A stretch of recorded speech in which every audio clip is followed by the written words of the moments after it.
नमस्कार। आपका अखबार के रविवारी अंक में आपका स्वागत है। मैं हूं प्रदीप सिंह। क्या सुप्रीम कोर्ट संविधान में संशोधन कर रहा है? क्या देश का संविधान सुप्रीम कोर्ट को ये शक्ति देता है कि वो संविधान में संशोधन कर सके? ये मुद्दा इस समय देश में सबसे ज़्यादा चर्चा में है। एक फैसला आया है सुप्रीम कोर्ट की बेंच का, 2 सदस्यों की खंडपीठ का फैसला आया है, जिसमें राष्ट्रपति और राज्यपाल को निर्देश दिया गया है, रिट मैंडेमस जारी किया गया है, जो आज तक कभी नहीं हुआ। ये अनप्रेसिडेंटेड है, ये अभूतपूर्व है। इससे पहले भारत का संविधान 1950 में देश ने स्वीकार किया था, 26 जनवरी 1950 को। उसके बाद से ऐसा कभी नहीं हुआ, लेकिन अब ये हो रहा है। तो ये किस अधिकार के तहत सुप्रीम कोर्ट ने किया है, इसको आपको बताने की कोशिश करेंगे। मैं कोई कानूनी विशेषज्ञ नहीं हूँ। आम जनता के मन में जो सवाल उठ रहे हैं और जो थोड़ी बहुत मैंने इस बारे में जानकारी इकट्ठा की है, उसके आधार पर आपकी शंकाओं के समाधान की कोशिश कर रहा हूँ। मैं किसी अदालत पर, सुप्रीम कोर्ट हो या कोई कोर्ट हो, कॉन्स्टिट्यूशनल कोर्ट हो या अदरवाइज, उस पर कोई टिप्पणी नहीं कर रहा हूँ।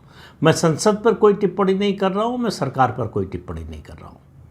अपनी बात रख रहा हूँ लोगों के सामने। लोगों के मन में जो सवाल है उनका जवाब देने की कोशिश कर रहा हूँ। कितना सफल होऊंगा नहीं होऊंगा ये आप लोग तय करेंगे। पहली बात, ये मामला शुरू कैसे हुआ? शुरू हुआ तमिलनाडु से। तमिलनाडु के गवर्नर ने तमिलनाडु विधानसभा से पास कई विधेयकों को मंजूरी देने से रोक दिया। फिर लंबे समय बाद उन्होंने राष्ट्रपति के पास भेजा। राज्य सरकार सुप्रीम कोर्ट गई। सुप्रीम कोर्ट ने इस पर सुनवाई की और जो किया वो बिल्कुल आसमान फटने जैसा है। अब देखिए उसमें हुआ क्या क्या है। तो पहली बार सुप्रीम कोर्ट ने निर्देश दिया है राज्यपाल और राष्ट्रपति को कि आपके पास जो विधेयक मंजूरी के लिए आएगा उसको आप 90 के दिन के अंदर मंजूरी देंगे, और नहीं देंगे तो मान लिया जाएगा कि मंजूरी मिल गई। और इसका नतीजा ये हुआ इस फैसले का कि तमिलनाडु विधानसभा से प्रस्ताव 10 विधेयक बिना राज्यपाल और राष्ट्रपति की मंजूरी के कानून बन गए। ये इस देश में पहले कभी नहीं हुआ। अब सवाल यह है कि सुप्रीम कोर्ट को ये अधिकार कहाँ से मिला? तो सुप्रीम कोर्ट को ये अधिकार संविधान से मिला है, संविधान के अनुच्छेद 142 से। संविधान का अनुच्छेद 142 सुप्रीम कोर्ट को डिस्क्रिशनरी पावर देता है। किस लिए ये डिस्क्रिशनरी पावर देता है? कि अगर कोई अड़चन आ रही है प्रक्रियागत या किसी कानून की वजह से, जिसकी वजह से जो पीड़ित है, जो पिटिशनर है, उसको पूर्ण न्याय नहीं मिल रहा है, तो पूर्ण न्याय देने के लिए इन दोनों अड़चनों को लांघकर सुप्रीम कोर्ट फैसला दे सकता है। लेकिन याद रखिए, ये पूर्ण न्याय देने के लिए है। दूसरी बात, इस डिस्क्रिशनरी पावर के बावजूद 142 में जो मिला हुआ है सुप्रीम कोर्ट को, ये संविधान के दायरे में होगा और प्राकृतिक न्याय के दायरे में होगा, उससे बाहर नहीं जाता। कोई भी पावर एब्सोल्यूट नहीं होती। 142 में जो सुप्रीम कोर्ट को पावर मिली है वो भी एब्सोल्यूट नहीं है। अनुच्छेद 142 सुप्रीम कोर्ट को क्वासी लेजिस्लेचर और क्वासी एग्जीक्यूटिव पावर भी देता है। अब आप इस बात को समझिए कि संविधान से संबंधित कोई मामला हो, अगर सरकार ने कोई कानून पास किया है और उसको संविधान की कसौटी पर कसना, ये दायित्व है सुप्रीम कोर्ट का। लेकिन ये काम सुप्रीम कोर्ट की संविधान पीठ कर सकती है। यहाँ ये काम खंडपीठ ने किया है। मामला अगर संविधान पीठ के पास गया होता, वहाँ से फैसला होता, तो स्थिति थोड़ी अलग होती। लेकिन यहाँ पर 142 का इस्तेमाल जिस तरह से किया गया है, उपराष्ट्रपति जगदीप धनखड़ ने जो बात कही कि 142 को डेमोक्रेटिक फोर्सेस के खिलाफ न्यूक्लियर मिसाइल की तरह सुप्रीम कोर्ट ने इस्तेमाल किया, ये बहुत बड़ा बयान है। जगदीप धनखड़ एक संवैधानिक पद पर है और वो वकील भी रहे हैं। तो वो जानते हैं कि जो वो कह रहे हैं उसका मतलब क्या है। तो ये अब मामला किसी एक मुद्दे पर अदालत के फैसले का नहीं रह गया। ये सीधी लड़ाई संविधान के जो 3 अंग हैं, जो 3 खंभे हैं, न्यायपालिका, विधायिका और कार्यपालिका, उनके अधिकारों के बंटवारे पर आ गया है। संविधान का अनुच्छेद 50 तीनों की शक्तियों का बंटवारा करता है और इनमें एक संतुलन स्थापित करने की बात करता है। ये जो फैसला आया है, ये विधायिका और कार्यपालिका दोनों के अधिकार क्षेत्र में हस्तक्षेप है। ये एक तरह से सरकार और संसद दोनों को चुनौती है कि पास करते रहो कोई कानून, उससे कोई फर्क नहीं पड़ता, हम बदल देंगे, हम पलट देंगे। और आप भारत का इतिहास पिछले 77 साल का देखें तो जब जब सरकार ने कमज़ोरी दिखाई है तब तब न्यायालयों ने ऐसा ही काम किया है, और सरकार ने मजबूती दिखाई है तो सुप्रीम कोर्ट चुप हो गया है। सिर्फ 2 उदाहरण दे रहा हूं आपको, हालांकि एक का समय गलत है, इमरजेंसी के दौरान। इलाहाबाद हाई कोर्ट का फैसला आया इंदिरा गांधी के खिलाफ, सुप्रीम कोर्ट गई, संविधान बदल दिया।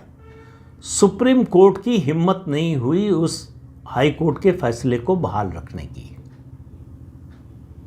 कोई बोल नहीं पाया कुछ। संविधान बदलकर इंदिरा गांधी ने लोगों का मौलिक अधिकार, जीने का अधिकार छीन लिया।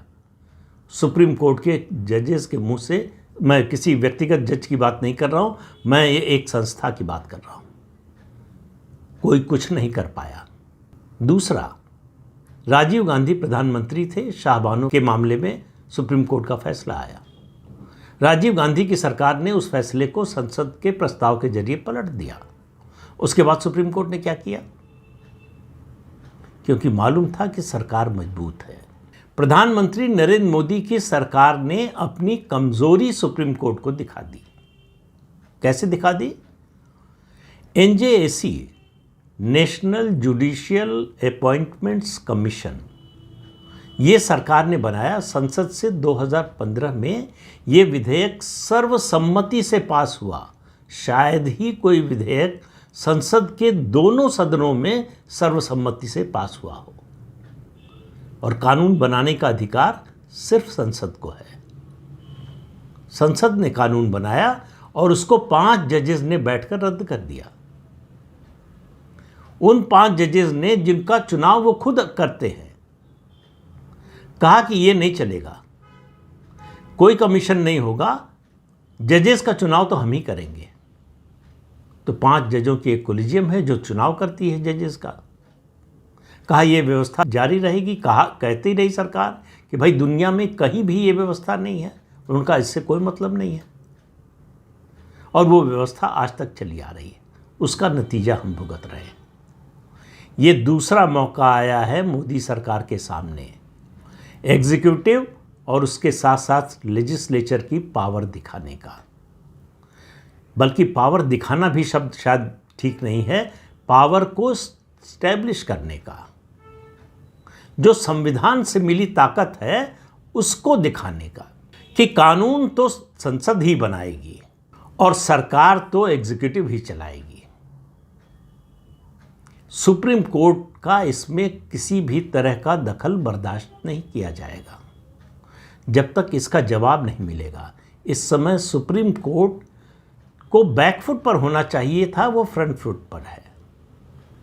संदेह के घेरे में है उसकी पूरी कार्य व्यवस्था, चाहे जजेस का अपॉइंटमेंट हो और चाहे जजेस के खिलाफ भ्रष्टाचार का मामला हो। दिल्ली हाई कोर्ट के एक जज के घर में आग लगती है और जब दमकल विभाग की गाड़ियां पहुंचती हैं, आग बुझाती हैं, तो बोरों में भरे हुए जले हुए नोट मिलते हैं। 7 दिन बाद जब अखबार में खबर छपती है तब वो खबर सार्वजनिक होती है। तब तक ना हाई कोर्ट कुछ बोलता है ना सुप्रीम कोर्ट कुछ बोलता है। अब वो खबर छपने के बाद मजबूरी हो गई थी, तो उसके बाद पहला एक्शन क्या होना चाहिए था? कोई भी अपराध हो या अपराध का आरोप हो, सबसे पहले FIR दर्ज होनी चाहिए थी। सुप्रीम कोर्ट ने क्या किया? एक इंटरनल जांच कमेटी बिठा दी उस इंटरनल जांच कमेटी का कोई मतलब नहीं है। दुनिया भर के ज्यूरिस्प्रूडेंस में माना जाता है कि जो ये जजेस की इंटरनल इन हाउस कमेटी होती है, उसकी रिकमेंडेशन का, उसकी जांच का कोई मतलब नहीं होता है, उसकी कोई वैल्यू नहीं होती है। आखिर ये कमेटी क्या करेगी? इसके पास जांच की कोई एजेंसी नहीं है, तो कैसे जांच करेगी ये? तो ये जांच करके जो रिपोर्ट देगी वो किसको देगी और किस आधार पर देगी और कौन मानेगा? 1 महीने से ज़्यादा हो रहा है, अभी तक एफआईआर दर्ज नहीं हुई है, जांच शुरू ही नहीं हुई है। ज़रा कल्पना कीजिए किसी और मामले में, यहाँ तक कि मैं कह रहा हूँ प्रधानमंत्री के मामले में भी अगर ऐसा हुआ होता और 1 महीने तक एफआईआर न होती तो सुप्रीम कोर्ट का रवैया क्या होता? तो लोगों के मन में न्यायपालिका के प्रति एक संदेह का भाव आ गया है, तो उसकी साख दांव पर है। न्यायपालिका पर लोगों का भरोसा डिगने लगा है जिस तरह का व्यवहार हो रहा है। आखिर जजेस अपनी संपत्ति का ब्यौरा सार्वजनिक क्यों नहीं करेंगे? बनाया भी नियम तो ये कर दिया कि ये जो है कंपलसरी नहीं होगा, वॉलंटरी होगा, और फिर उसको डिफेंड करने लगे अभी कि अगर सार्वजनिक कर दिया जाएगा तो लोग उसका फायदा उठाएंगे, उसके आधार पर चर्चा करेंगे। तो देश के हर व्यक्ति के बारे में ये चर्चा हो सकती है, प्रधानमंत्री के बारे में हो सकती है, मंत्रियों के, मुख्यमंत्रियों के बारे में हो सकती है, तो आखिर जजेस के बारे में क्यों नहीं हो सकती? क्या जज भारत के संविधान से ऊपर हैं? क्या इस देश का कानून न्यायाधीशों पर लागू नहीं होता है? तो ये जो अनुच्छेद 142 है संविधान का, ये जो ड्राफ्ट कॉन्स्टिट्यूशन था, इसमें अनुच्छेद 18 था।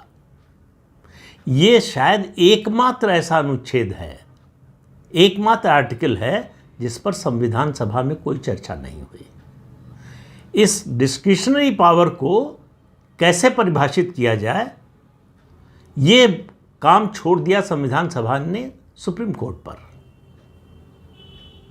और उसका नतीजा हम आज भुगत रहे हैं। इस डिस्क्रिशनरी पावर के जरिए सुप्रीम कोर्ट कोशिश कर रहा है कि वो अदालत और सरकार दोनों की भूमिका निभाए। सवाल यह है कि ऐसी आफत क्या आ रही थी? इस मामले को संविधान पीठ को क्यों नहीं भेजा जा सकता था?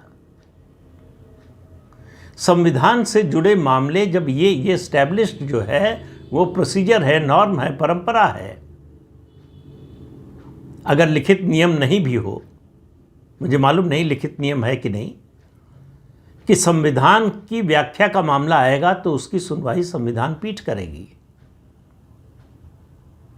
लेकिन यहां एक खंडपीठ ने सुनवाई की और फैसला दे दिया, और राष्ट्रपति और गवर्नर के खिलाफ जो है रिट मैंडेमस जारी कर दिया।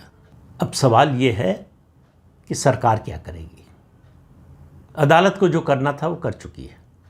उच्चतम न्यायालय की ओर से सुप्रीम कोर्ट से इस मामले पर कोई प्रतिक्रिया नहीं आई है। वैसे तो जजेस कोई प्रतिक्रिया देते नहीं, ये कहा जाता है वो इनके बचाव में वो सामने आए हैं, हिंदू विरोधी वकील हैं कपिल सिब्बल, कि जज तो बोल नहीं सकते, संवैधानिक पद पर बैठे हुए हैं उपराष्ट्रपति जगदीप धनखड़, वो क्यों बोल रहे हैं, उनकी बात का जवाब जज दे नहीं सकते। वो शायद भूल गए कि इसी सुप्रीम कोर्ट के जजेस ने प्रेस कॉन्फ्रेंस ऑर्गेनाइज की थी। किसके खिलाफ? अपने ही चीफ जस्टिस के खिलाफ।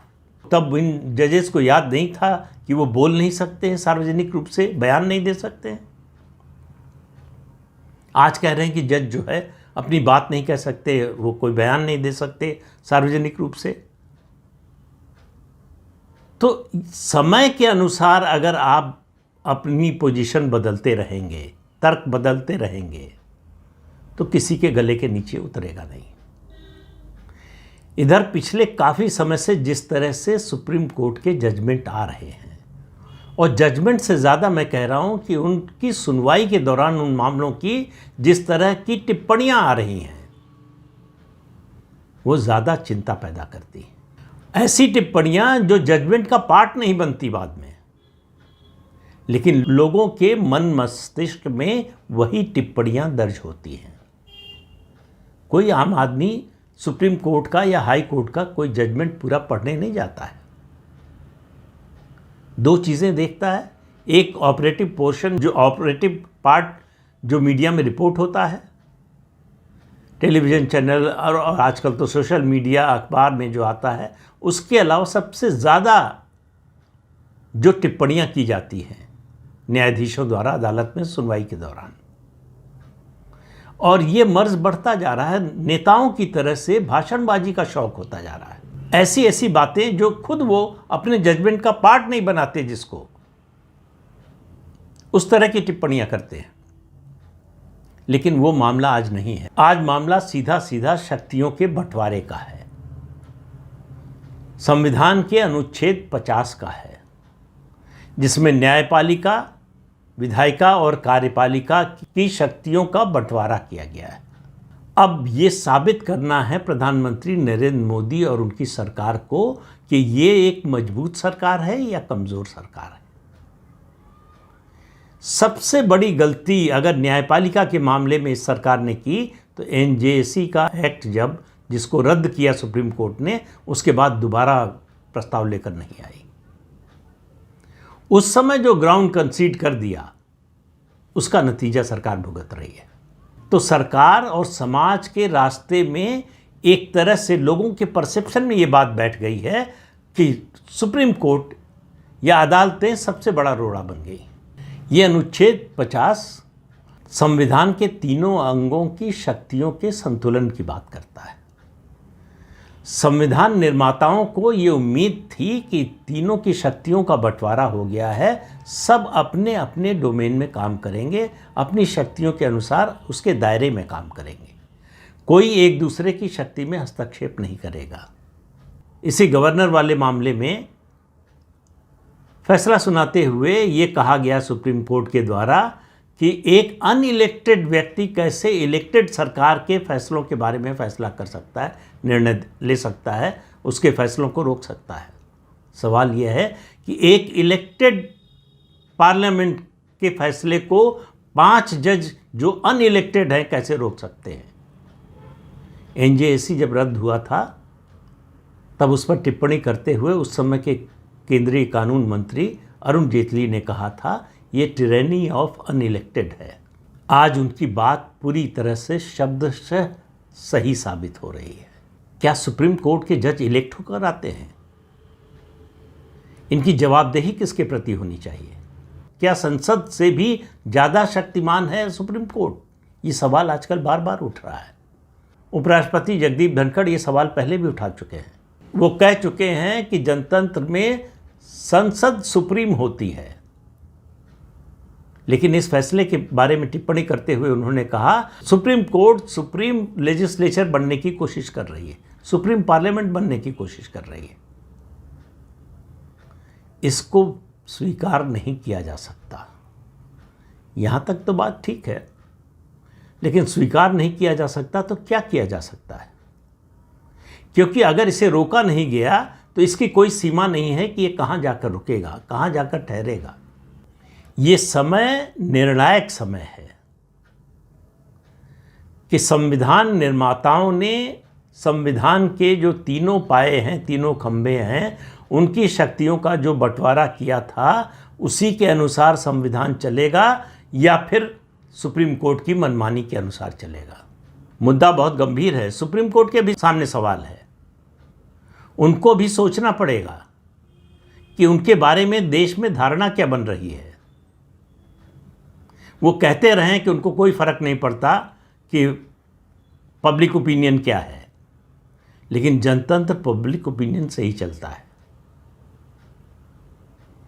पश्चिम बंगाल में दंगा होता है, हिंसा होती है, तो वक्फ एक्ट पर आप सुनवाई के लिए तुरंत तैयार हो जाते हैं। ये अगर जन दबाव नहीं है तो फिर क्या है? अगर ये सुनवाई आप 15 दिन बाद, 1 महीने बाद, 2 महीने बाद करते तो कौन सी आफत आ रही थी? ऐसा क्या दबाव था? मैं इंटेंशन पर नहीं, प्रोसीजर पर सवाल उठा रहा हूं। एनजेएसी का मामला कितने साल से लटका हुआ है? राम जन्मभूमि का फैसला कितने सालों में, कितने दशकों में हुआ? ज्ञानवापी का मामला कितने साल से अटका हुआ है?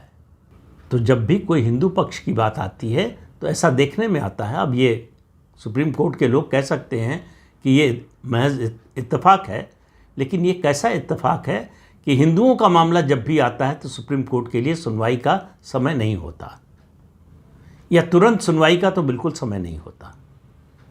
जिस सुप्रीम कोर्ट के दरवाजे आतंकवादियों के पैरवीकारों के लिए आधी रात को खुल जाते हैं, वो हिंदू हितों का मामला, सनातन का मामला हो तो उसके दरवाजे जो है सालों साल नहीं खुलते।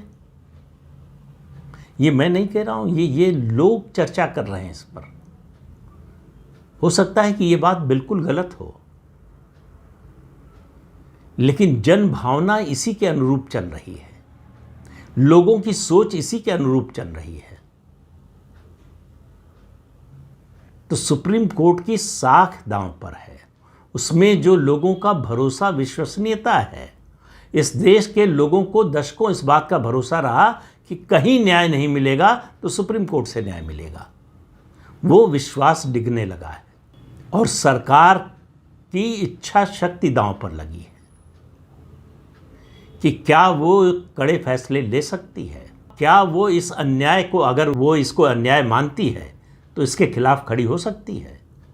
कम से कम उपराष्ट्रपति जो कह रहे हैं उसके हिसाब से तो अन्याय है, संविधान विरुद्ध है। तो जो एक संविधान विरुद्ध काम हुआ है उसके प्रतिकार के लिए सरकार क्या करने जा रही है, ये सवाल लोगों के मन में है। उत्सुकता है, लोगों को जानना चाहते हैं कि आखिर क्या होने जा रहा है, कुछ होगा भी कि नहीं। क्या ये एनजेएसी की तरह ही आएगा, 2 दिन चर्चा होगी और फिर ख़त्म हो जाएगा?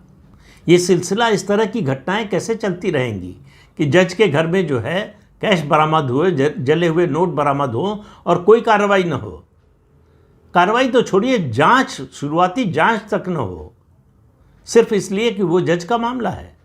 तो एक देश में 2 कानून कैसे चल सकते हैं? न्यायाधीशों के लिए अलग कानून, आम जनता के लिए अलग कानून। अभी तक हम लोग ये देखते रहे हैं कि जो रसूख वाले हैं, पहुंच वाले हैं, प्रभावशाली लोग हैं, उनके लिए कानून अलग तरह से व्यवहार करता है और आम आदमी के लिए अलग। अब ये नया फिनोमेना देखने को मिल रहा है कि न्यायाधीशों के लिए भी कानून अलग तरह से व्यवहार करता है। ये सिलसिला अगर चलता रहा तो लोगों का न्याय व्यवस्था से विश्वास उठ जाएगा। तो इस अंक में इतना ही, अगले अंक में फिर मिलेंगे किसी नए मुद्दे के साथ। तब तक के लिए अनुमति दीजिए। आपसे अनुरोध है कि चैनल देखिए, शेयर कीजिए, लाइक कीजिए और सब्सक्राइब जरूर कीजिए। नमस्कार।